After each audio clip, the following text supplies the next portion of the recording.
yo te daré a ti, Pedro. A ti, Pedro. Oigan, ¿a quién? A Pedro. El Papa, el primer Papa, ¿vieron? Te daré las llaves del reino de los cielos. Tú eres el mayordomo. Tú eres el responsable de esta iglesia. A ti te doy las llaves. ¿A quién? A ti, Pedro. Tú eres Pedro. Y sobre esta piedra edificaré.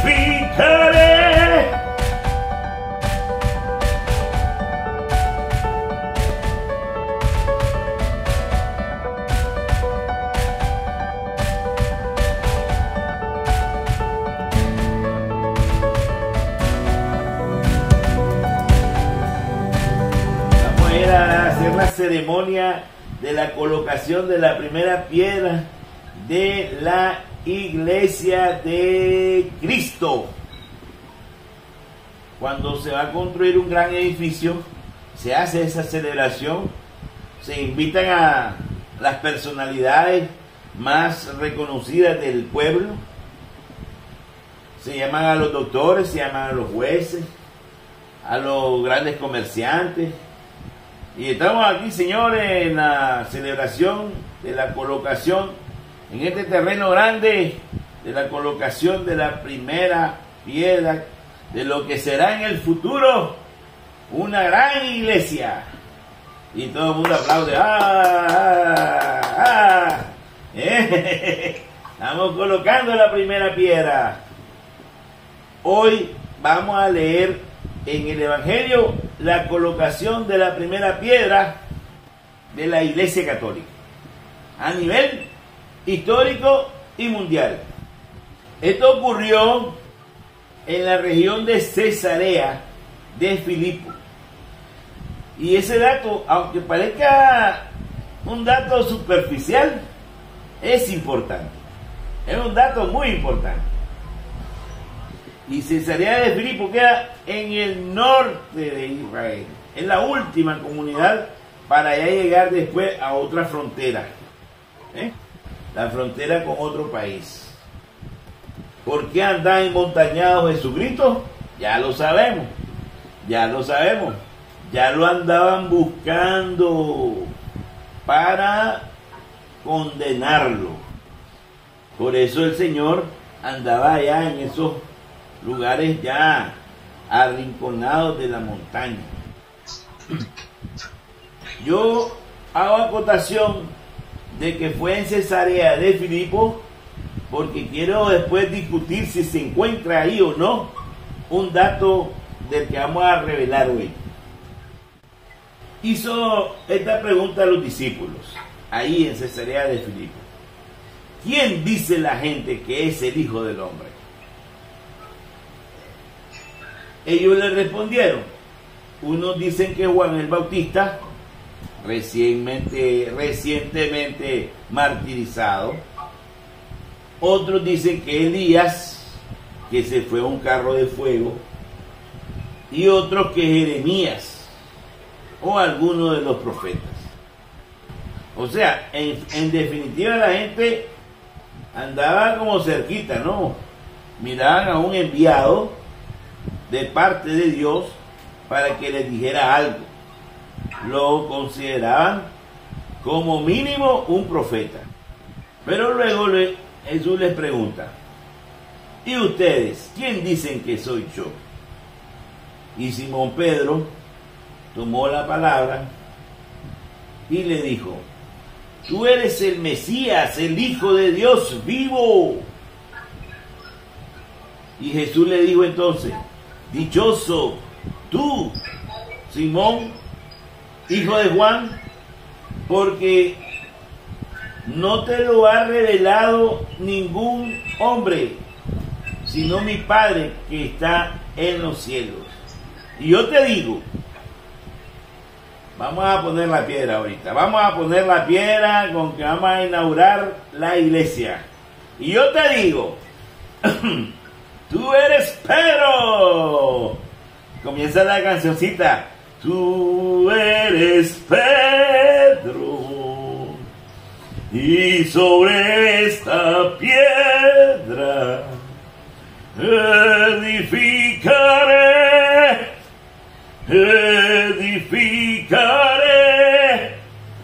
edificaré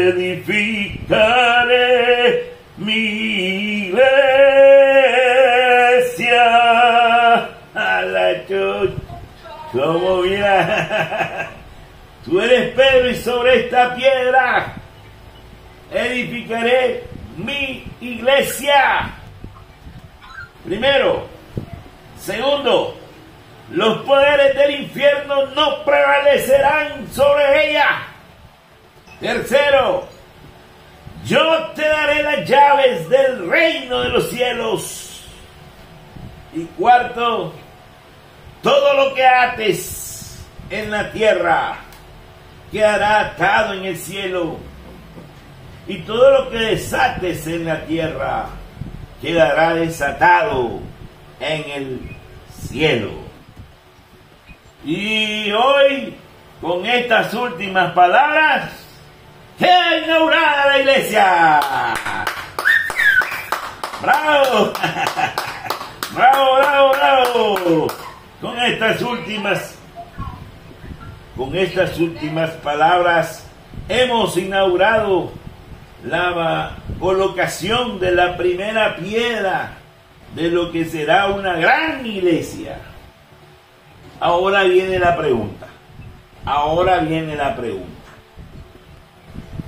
¿Habrá una iglesia ahí construida desde el tiempo de Pedro? ¿Desde el tiempo de Jesús? ¿Comenzaron a hacer la construcción de un templo a partir de ese momento? No. La piedra no era una piedra, vamos a decirlo literalmente hablando. La piedra era una metáfora que se relacionaba a Pedro. Cefas, piedra, significaba piedra. Tú eres Cefas, y sobre esta piedra, o sea, él era la piedra de la inauguración de la iglesia. Desde ahí se va a construir la iglesia. ¿Y por qué hago estas vueltas? Porque hay gente que cree o quiere tergiversar esto diciendo, no, el Señor está señalando una piedra que está alrededor de él. Tú eres Pedro, y sobre aquella piedra ya como que está señalando una roca ahí, y sobre esta roca señalando para otro lado, no a la persona. Lo que esa teoría o ese argumento se derriba, porque si hubiera sido así, hubiera vestigios del templo. Por lo menos hubiera habido vestigios arquitectónicos del templo que supuestamente dice era una iglesia construida por debajo una piedra que el Señor señaló. Ahí hubieran vestigios del templo como hay vestigios de los templos mayas en las montañas de Honduras y en las montañas de México, y de Guatemala. Hubieran vestigios de los templos que supuestamente del templo que se construyó a orillas, cerca de la región del Monte Tabor, que tuvieran data de más o menos a inicios del primer siglo, pero no se trataba de una iglesia literalmente hablando, sino una iglesia metafórica, cuya piedra metafórica, primera piedra puesta ahí en la ceremonia, era Pedro, el primer papa. El primer papa. Y sobre esta piedra edificaré mi iglesia. Yo siento que esta palabra le va a doler un poquito a mis hermanos evangélico. Pero tengo que decírsela, porque este es el nacimiento de la Iglesia Católica. Este es el primer Papa. De ahí hasta la fecha hay una continuidad de papas. Hay una continuidad histórica de sucesores de Pedro. Ese es un dato revelador. No ha pasado un tiempo, un espacio, un periodo del tiempo que haya quedado sin papa. Todo el tiempo ha habido un sucesor. Y hasta llegar al Papa Francisco. Esa es la Iglesia Católica. Esa es la primera señal. La segunda señal es que los poderes del infierno no prevalecerán. ¿Qué significa eso? Que en el transcurrir del tiempo, que ya llevamos 20 siglos, en el transcurrir del tiempo, los poderes del infierno, es decir, el enemigo real de todos los cristianos, el demonio, no va a dominarla ni la vencerá en esos 20 siglos que han transcurrido. Y los que faltan, no la vencerá nunca. Esa es la garantía. Jesucristo le está diciendo: te pueden dar una buena sacudida, te van a hacer tambalear, pero nunca te vencerán. Nunca, no van a prevalecer sobre nosotros, porque ahí estoy yo. Y van a haber momentos difíciles dentro de la iglesia. Van a haber momentos en que la barca parece hundirse. ¡Ay! ¡Ay! Agarren sus salvavidas y se tiran al agua. Va a haber momentos en que la iglesia parece tambalearse y se va a derrumbar.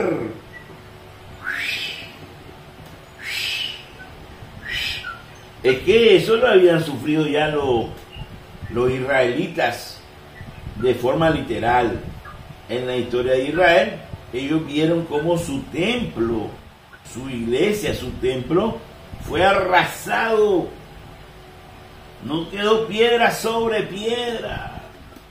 Entonces ahora el Señor le garantiza a Pedro, en ese mismo día de la inauguración, de la colocación de la primera piedra en la Iglesia Católica, el Señor le dice, le da la palabra de Dios, su palabra, de que los poderes del infierno nunca la van a vencer, ni nunca la van a dominar. Va a haber guerra, va a haber pruebas, va a haber momentos difíciles, tormentas, lo que ustedes quieran, terremotos, cataclismos, que van a golpear a la iglesia, pero no la van a vencer. No la van a vencer, no prevalecerán. Y tercero, yo te daré a ti, Pedro, oigan, ¿a quién?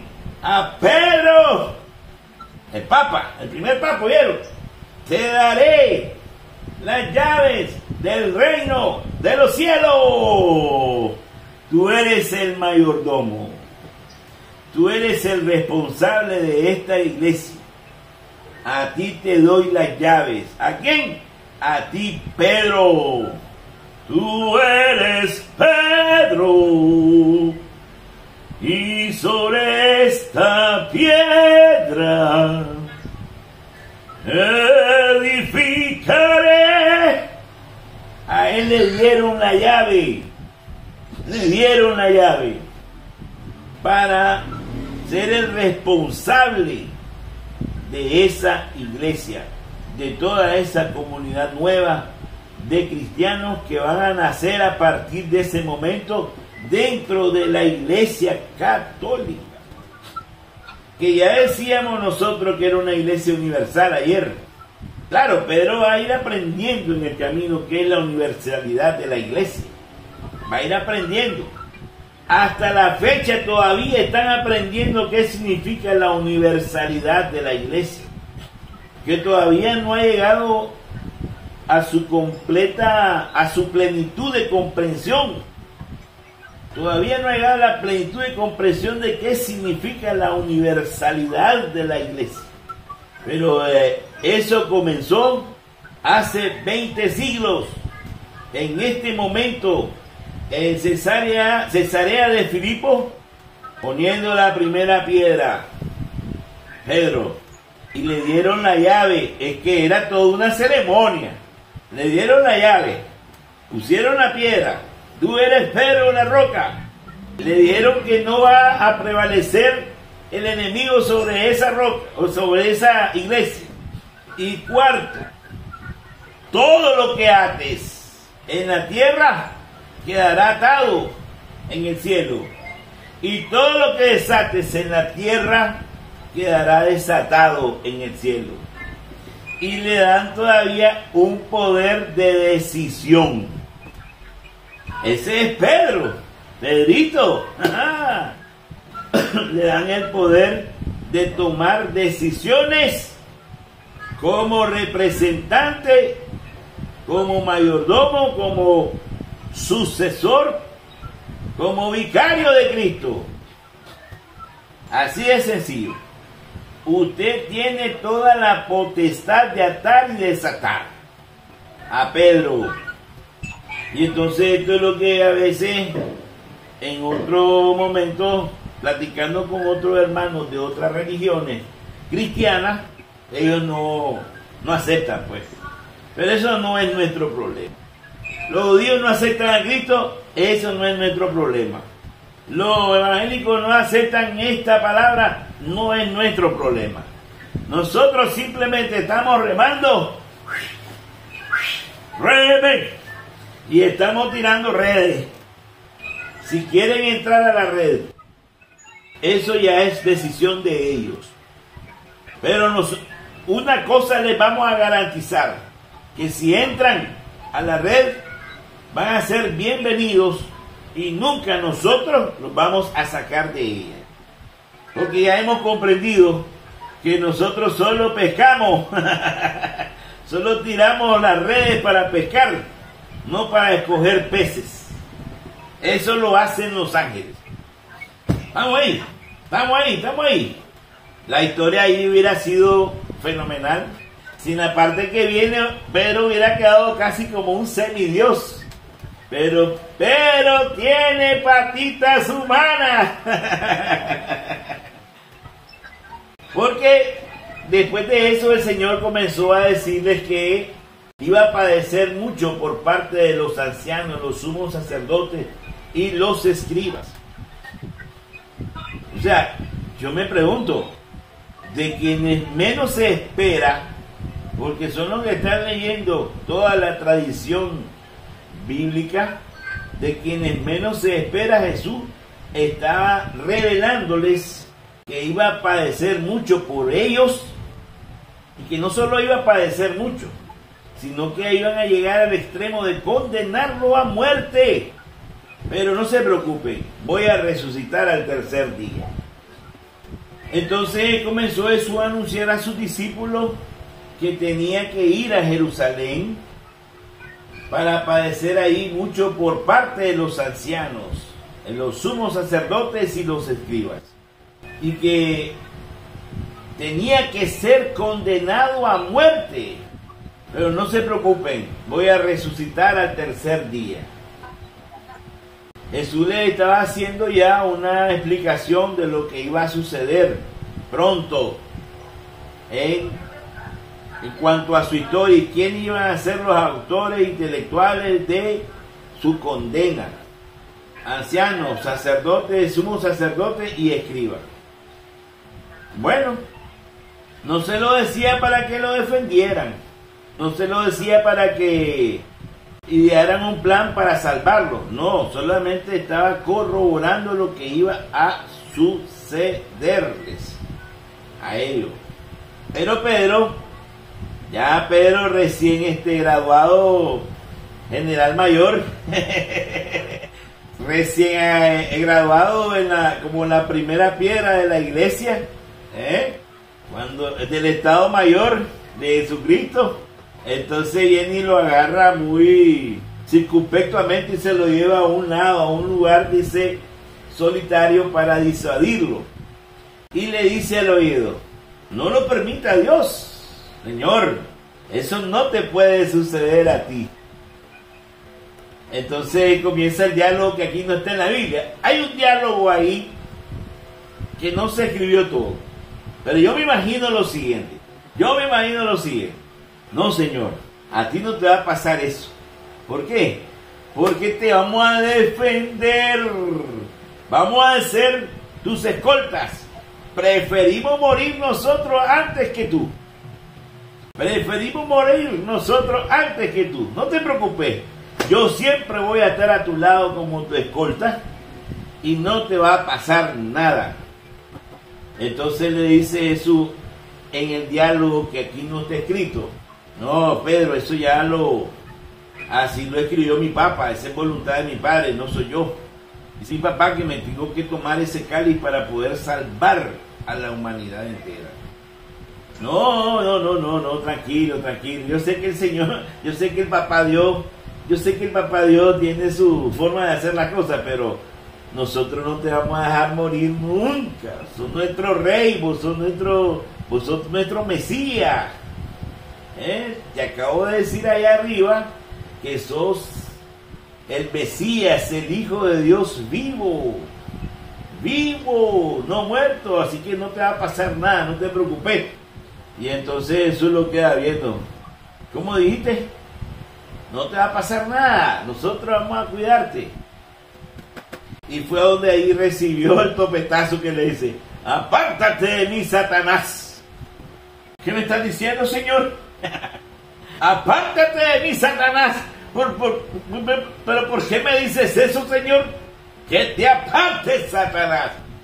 Golpe. Un golpe duro. ¿Pero por qué me dices eso, Señor? Porque tu modo de pensar no es el de Dios, sino el de los hombres. Y esta es la razón que hoy tenemos que analizar. Hasta ahora llegamos al punto. Analizar como Dios, pensar como Dios, mirar como Dios mira. Toda la historia de la humanidad, nuestra historia, como Dios la ve, no como nosotros la queremos ver, como Dios la mira. Porque uno se va a preguntar: ajá, y entonces, ¿cómo piensa Dios? ¿A dónde está ese guión donde ya sabemos que Dios, cómo piensa Dios? Y está en todo el Antiguo Testamento y está también en el Nuevo Testamento a través de las revelaciones que hace Jesucristo. Fíjense que dice aquí en el libro de Jeremías, en la primera lectura, dice el Señor: se acerca el tiempo en que haré de la casa de Israel y la casa de Judá una nueva alianza. Una nueva alianza. O sea, en el pensar de Dios está realizar una nueva alianza con el pueblo de Israel. Y no será una alianza como la hice con sus padres cuando salieron de Egipto. Ellos rompieron mi alianza y tuve que hacer un escarmiento con ellos. Pero ya no será una alianza como aquella. Esta será la nueva alianza. Voy a poner mi ley en lo más profundo de su mente y voy a grabarla en sus corazones.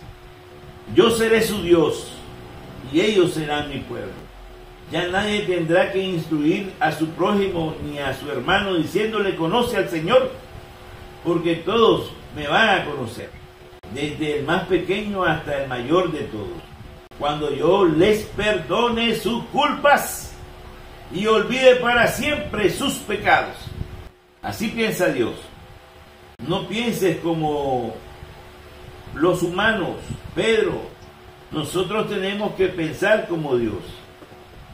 Y por último te voy a dar una recomendación, Pedrito, para que no te siga diciendo: apártate de mí, Satanás.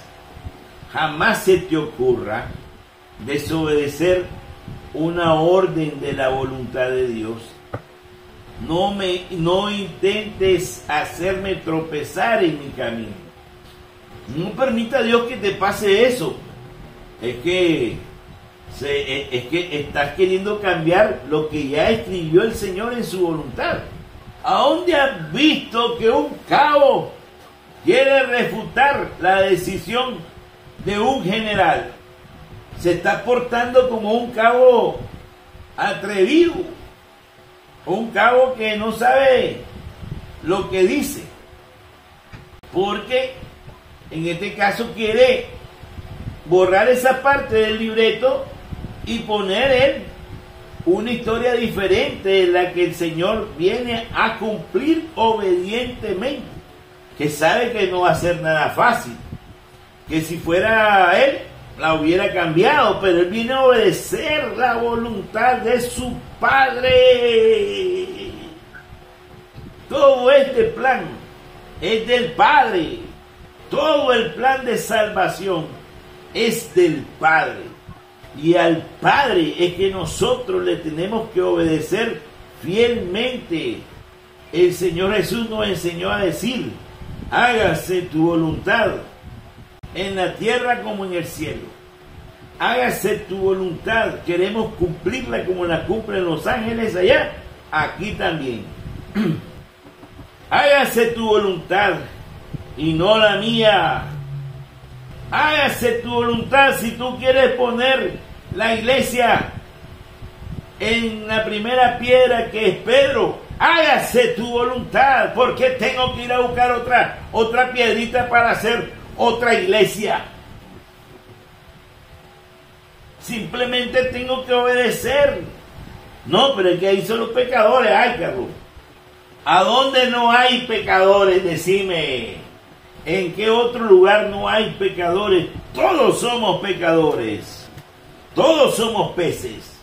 Y en el caminar, en el trajinar de esta navegación, mientras las redes van recogiendo peces, ahí nos vamos a tener que ir buscando cómo convertirnos, cómo encontrar la conversión de nuestros pecados. Pero todos somos pecadores. Es una iglesia de pecadores. No nos asombremos, no nos pongamos aterrorizados porque ahí hay pecadores. ¿Por qué nos vamos a escandalizar? ¿Vamos a tirar piedra en techos de vidrio? No, es una naturaleza normal de la iglesia de Cristo, que somos ovejas descarriadas, que vamos llegando de uno en uno a formar parte de ese templo espiritual, a ser piedras vivas en ese templo, cuya piedra inaugural fue Pedro, y la piedra angular de la que muchos hablan porque también quieren enredar el contexto. No es Pedro, es Cristo la piedra angular. ¿Y quién está dudando? ¿Y quién está refutando eso? Ya sabemos que Cristo es la piedra angular, pero la inaugural la puso el mismo Jesucristo en Pedro. Y la que vos estás diciendo, esa la desecharon los hijos de la promesa. Los judíos desecharon la piedra angular y lo condenaron a muerte. Ese es otro contexto. No me revuelva el gallo pinto, hermano. No me revuelva el gallo pinto. O sea que nosotros, con esto que estamos escribiendo, estamos seguros de que tenemos la sucesión continua de la universalidad de la Iglesia Católica. Desde Pedro, el primer Papa, hasta Francisco en la actualidad. Viene continuo. Fue la primera piedra que colocó Cristo y estamos en ella. Ahora vamos a ver qué ocurre con los otros que se separaron de la iglesia. Nada. Para nosotros en la universalidad lo incluimos. No tenemos por qué hacerlo a un lado o separarlo. Nos llamamos a ser parte nuestra, de nuestra hermandad. Podemos orar con ellos, podemos ir a sus templos, podemos estar ahí en oración con ellos en sus propios templos.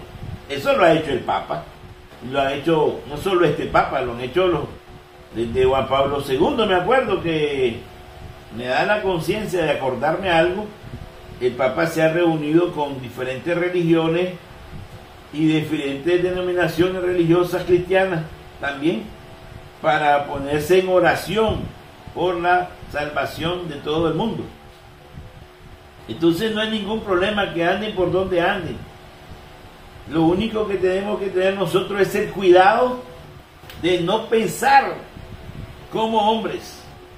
Porque cuando pensamos como hombres podemos meter la pata.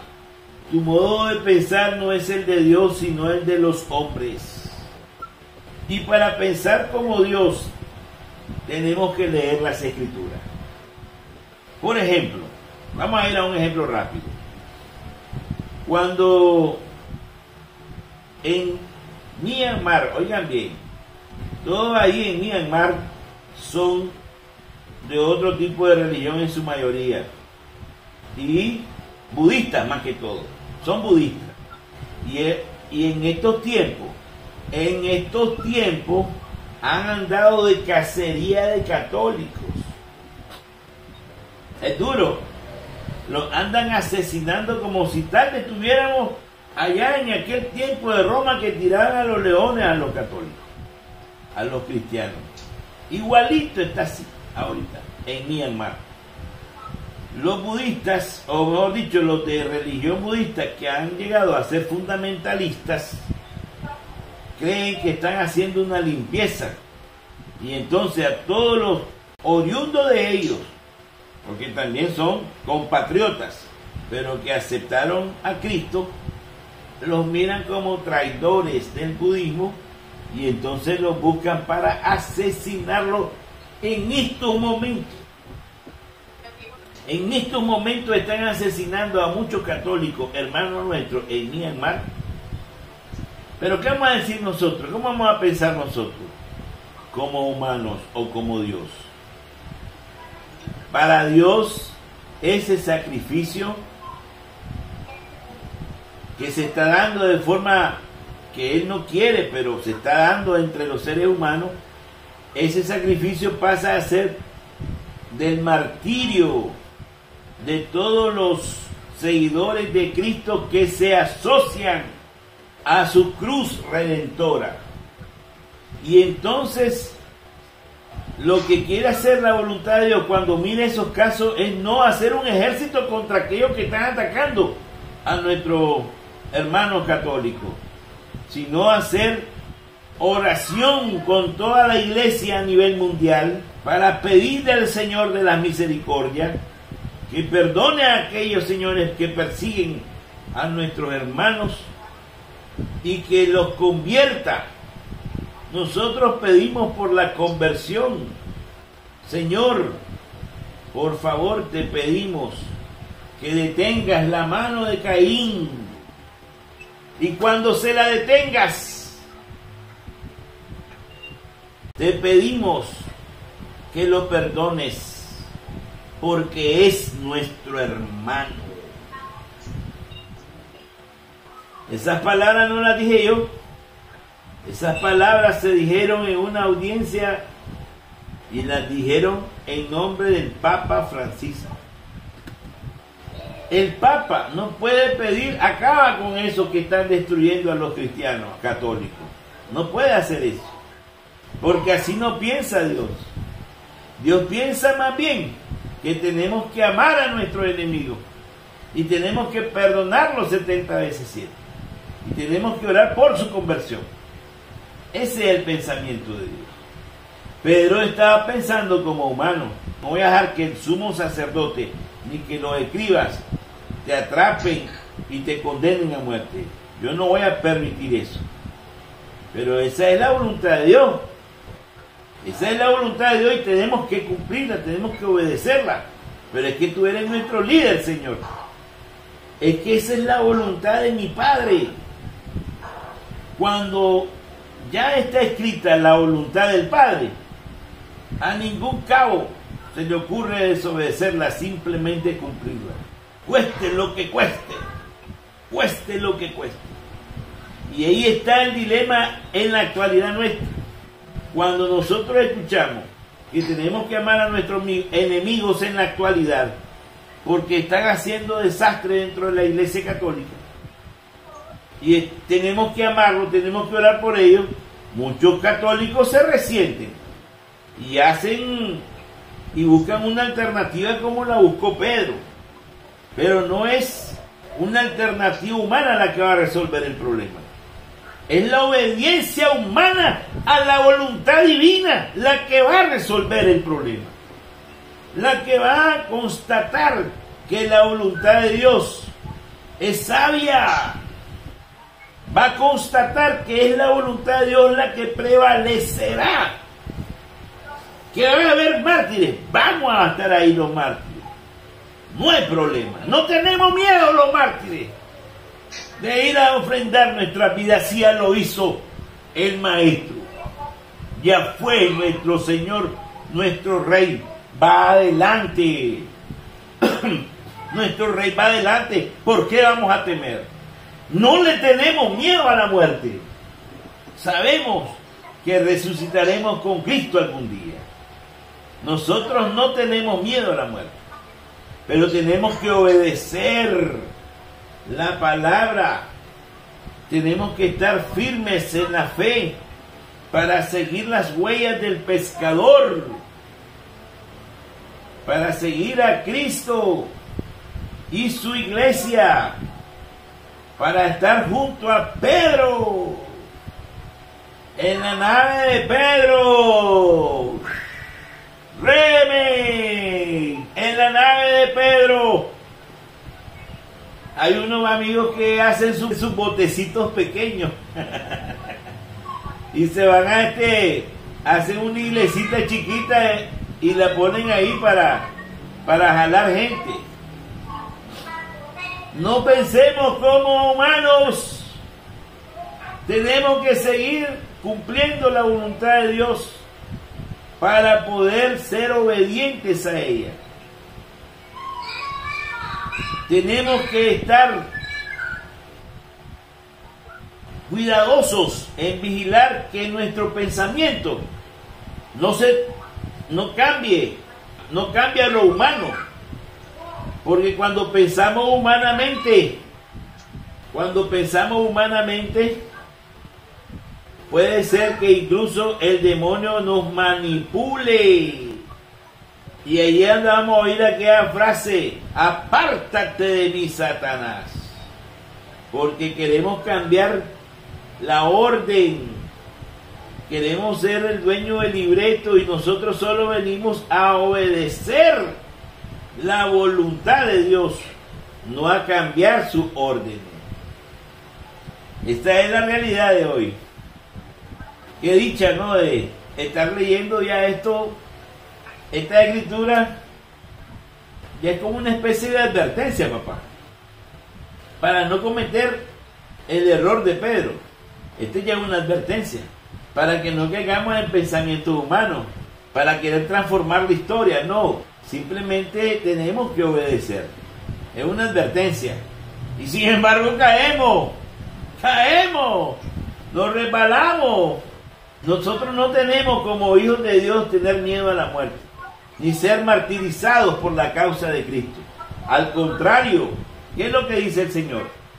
Bienaventurados los perseguidos, bienaventurados los que son trasquilados por mi causa. Para nosotros es un orgullo, porque el premio es grandísimo en el reino, porque tenemos nuestros ojos fijos en el reino. Ya no tenemos que pensar como humanos, sino como piensa Dios, y obedecerle. ¡Que así sea! ¡Amén! Te quiero mucho, papá. Te quiero mucho. He estado agradecido. He estado agradecido por todo lo que estamos haciendo, porque con esto me estoy comunicando con toda la prole. Y le mando los videos a la prole. para mirar cuál de ellos agarra la herencia. Porque alguno tendrá que agarrar la herencia. Su bendición, estimadísimo. Que Dios, el Dios Todopoderoso, el Padre Celestial, de proveedores gigantescos al Espíritu Santo que te acompañará en todo el resto de tu vida, porque es necesario.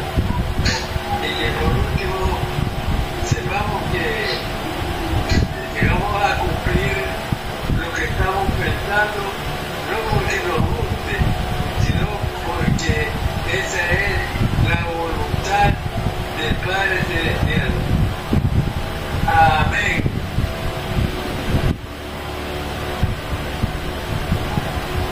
¡Amén!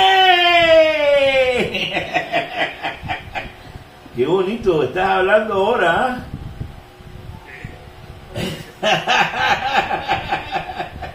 Qué bonito lo que decís.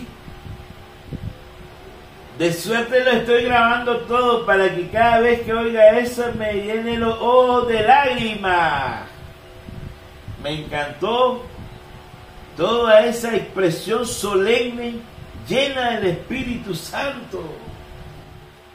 Solo te pido una cosa: nunca dejes de orar por tus hijos. Siempre pedí por nosotros. Porque como vos te oyen cerquita, el Señor siempre te va a hacer caso, inmediatamente. Que Dios te bendiga siempre. Te quiero mucho. Gracias. ¡Abrazo de oso! ¡Abrazo de oso! Te quiero mucho, ¿viste? Te quiero mucho.